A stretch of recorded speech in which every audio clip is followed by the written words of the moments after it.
Hello and welcome to this episode of the Aligned and Confident Dating Podcast. I am your host, Colette Gallagher, your aligned and confident relationship coach.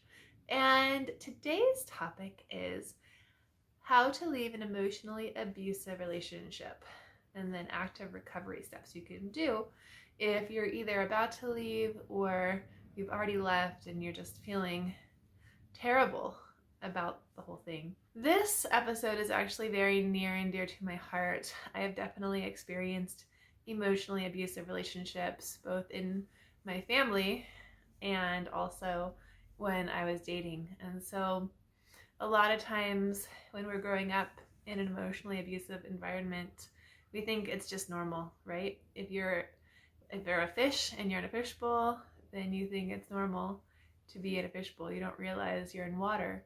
And so that's the same thing with emotionally abusive relationships. We just think that it's just normal and we make excuses for it. And maybe we think what they're saying is true, especially if we're hearing maybe similar things from multiple people. And then we're like, oh, wow, okay. Like a lot of people feel this way. So maybe it is true about me. Maybe I am this horrible person or selfish or not worthy of love or whatever it is that people have been telling you. I know I've been called pretty much every name in the book by people I love, and it hurts, right? And they try to use that sticks and stones may break your bones, but words will never hurt you. But I mean, they really hurt, and we can try our best to brush it off and act like it doesn't bother us and close our hearts. But all that does is deny us of the love that actually is possible for us in a healthy relationship. So I want to give you some actionable steps today, some things you can actually do.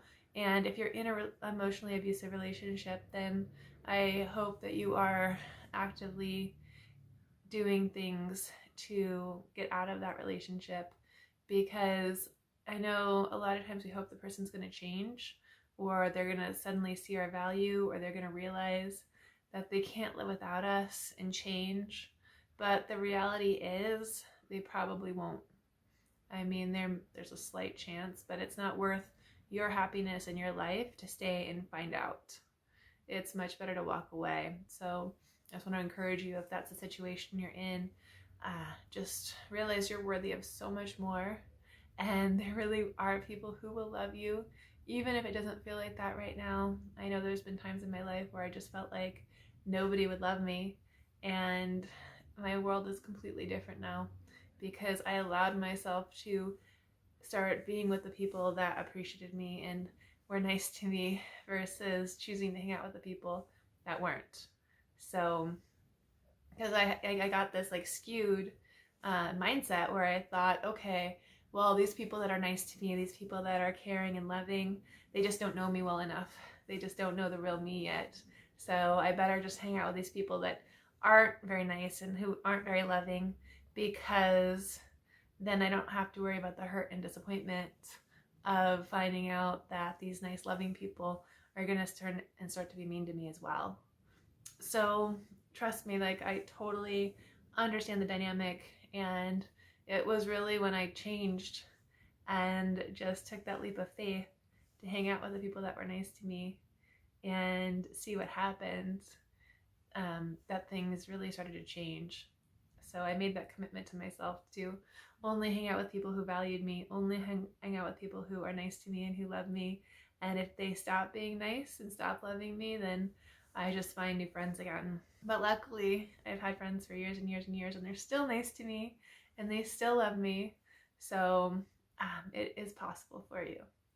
So that being said, let's get into these tips. So this is if you have left, or even if you haven't yet. The first thing I want to ask you and want you to think about is, what do you believe about yourself, or what did you believe about yourself when you're in this relationship?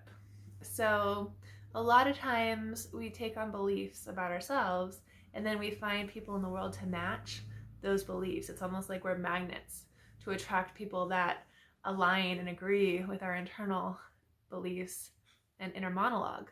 It's almost like we're trying to prove ourselves right?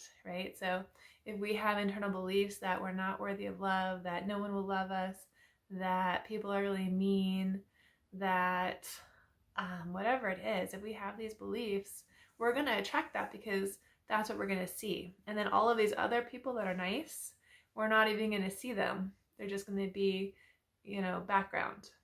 And so I want you to really look at your beliefs around how you feel about yourself and what you think you're deserving of and what you think you're worthy of, and really start to dig deep into that, just where you are right now, in this current moment, like thinking about that relationship.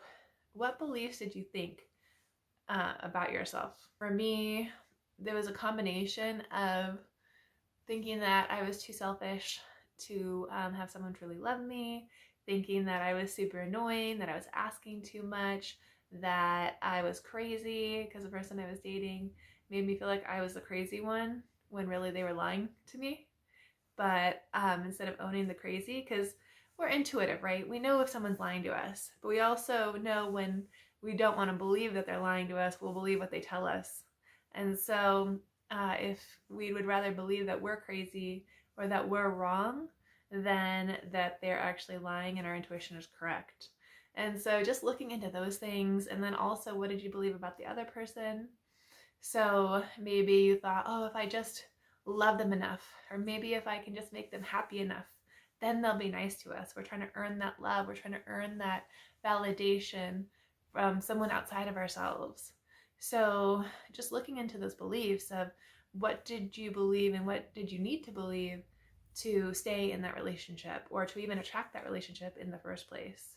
And get really honest. Sometimes it's like we get so good at making up excuses and we get so good at denying our own feelings and our own intuition that we don't even want to look at what we believe about ourselves, because we'd rather think like, oh, they don't love me because I'm not worthy and it's them, but I can make them love me. And we don't want to look at the fact that we just internally believe that about ourselves. And we might also think that like that belief, like, oh, love conquers everything, or love overcomes all. And if I just, if I can be that person, then they'll change and then we could be happy together. It's like a fantasy. It's almost like a fantasy. You have to take on beliefs that are like in a fantasy world to stay in the relationship. So just take a good look at all of that and just realize the role that you played in attracting the relationship, and not in a blame way, not in the like, oh, this is all my fault that they were mean to me, because that's what they want you to believe, like, oh, this is me, like there's something wrong with me and then I deserve to be treated like this. So these are all things that I took on, and maybe yours are different, but I'm just sharing with you mine to give you some ideas of maybe things that you thought about for yourself in the relationship. So the second thing I want you to look at and hopefully write down is what needs were being fulfilled by being in this relationship. And this is another thing that maybe you don't want to look at, because it's easy to just think, okay, I'm in this relationship and it just happened and I don't know what happened. It just went all wrong. Things were so great in the beginning and now they're terrible and this person's so mean to me and I just wanted to go back. But there's a reason that you stayed. And maybe you stayed a week, maybe you stayed 6 months, maybe you stayed 10 years.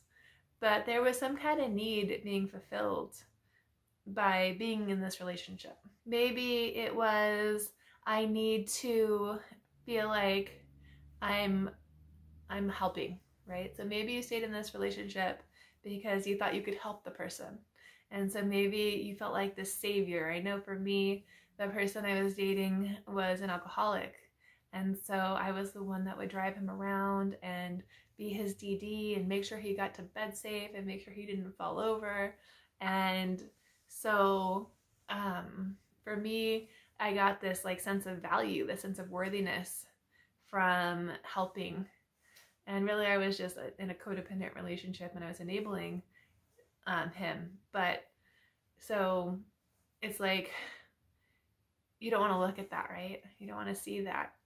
And so now that you're leaving, it's really, really important to see what needs were being fulfilled by this relationship so that you don't attract it again. You don't want to keep repeating these same patterns, because if you have needs to help people and to save people and to get your value by letting people treat you however they want, so that you can be the one that saved them, that you're the caring one, that you're the loving one who's gonna just love them unconditionally and show them what real love is.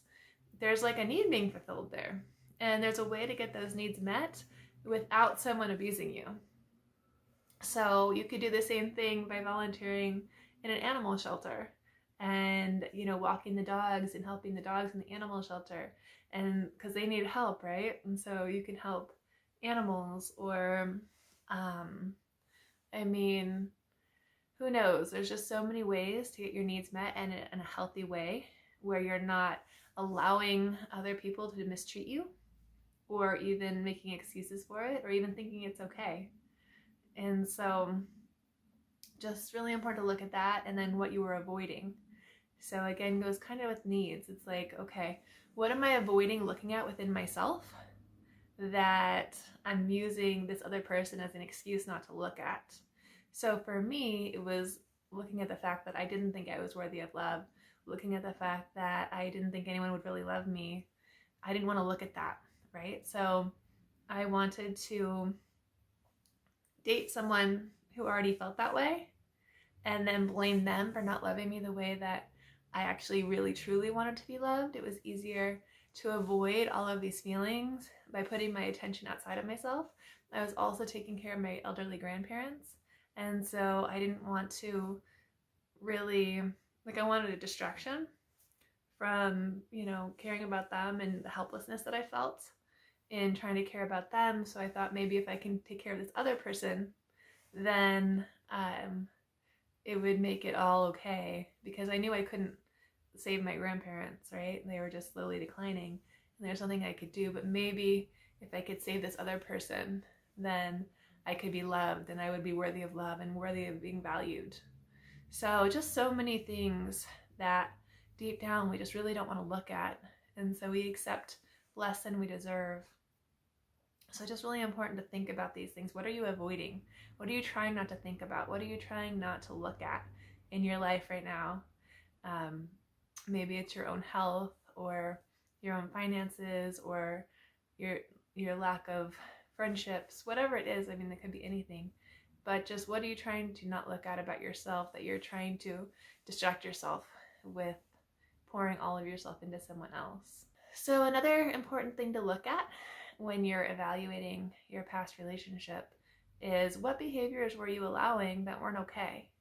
Because it's really important to identify those, so that if you see that in the future, if you see these behaviors, then you know that you're prone to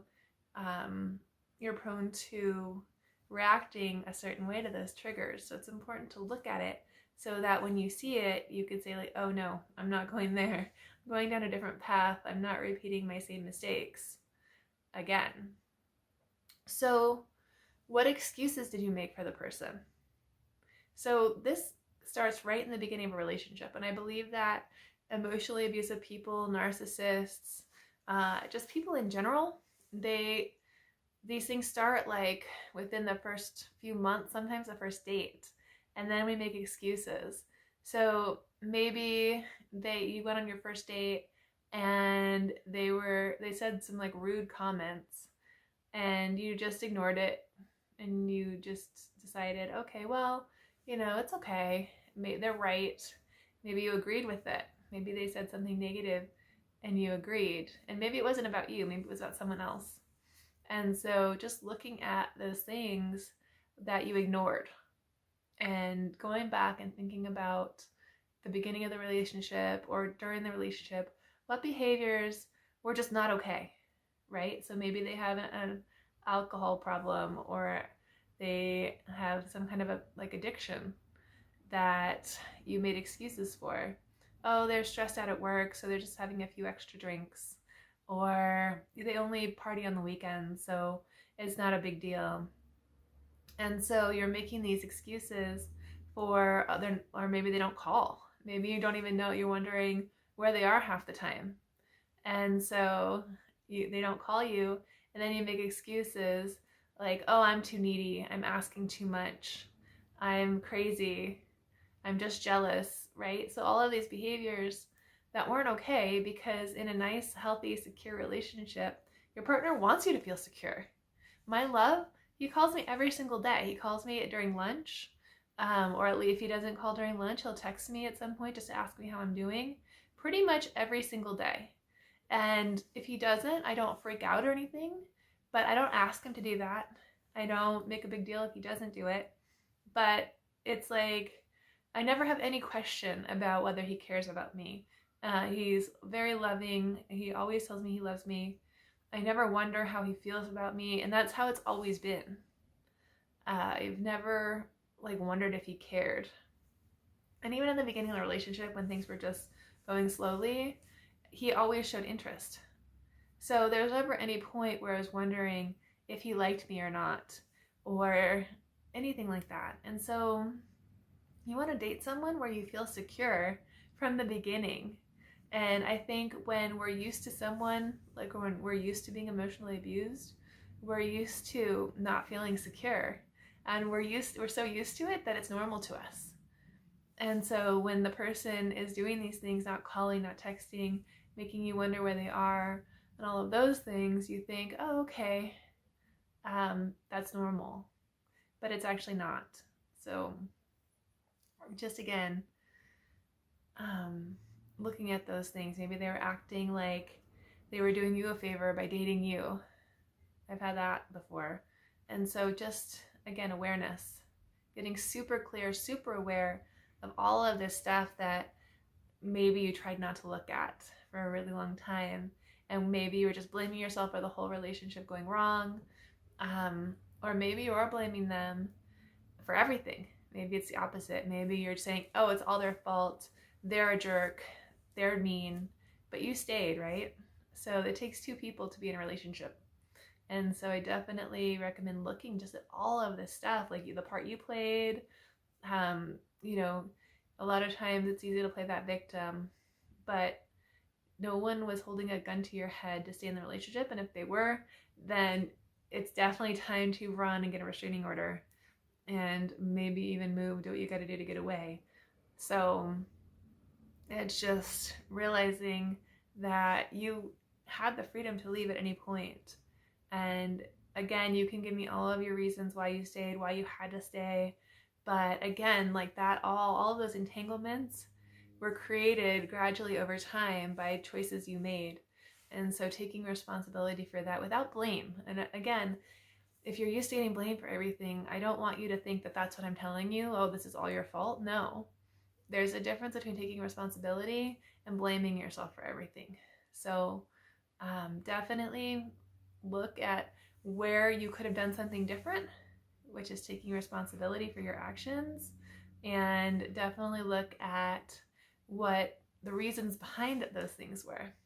Because you don't want to go into, I'm so stupid, how could I let this happen?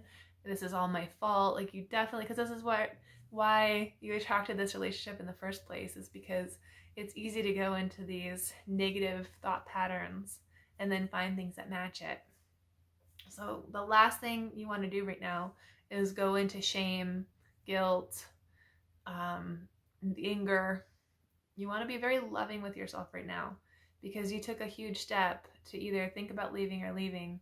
And so be very, very gentle with yourself right now, because it's hard to leave when you've been in this pattern for a long time. So I don't want to make it seem like I'm telling you it's easy, or it's all your fault, because again, it takes two people, but you don't want to repeat the pattern. So making sure you're looking at your, what you agreed to and aligned to, and what you could have done differently. So the fourth thing you want to do is completely separate yourself from the relationship. So one thing that happened when I was in an abusive relationship is my whole life was entangled in theirs. Every single aspect of my life was somehow, my friendships, my work, everything was somehow entangled with this person. So you need to untangle it. So if you have any of that, you want to untangle it and just completely separate yourself from the relationship, and just figure out who you are on your own. Like who are you as a person without thinking about them, without thinking about somebody else's needs, without thinking about how you could help someone else or how you can save someone else. Like what do you need right now? And really start to get selfish and really start to get like go deep within yourself. What is it that you need? What is it that you've been afraid to ask for? What is it that you don't think is possible for you?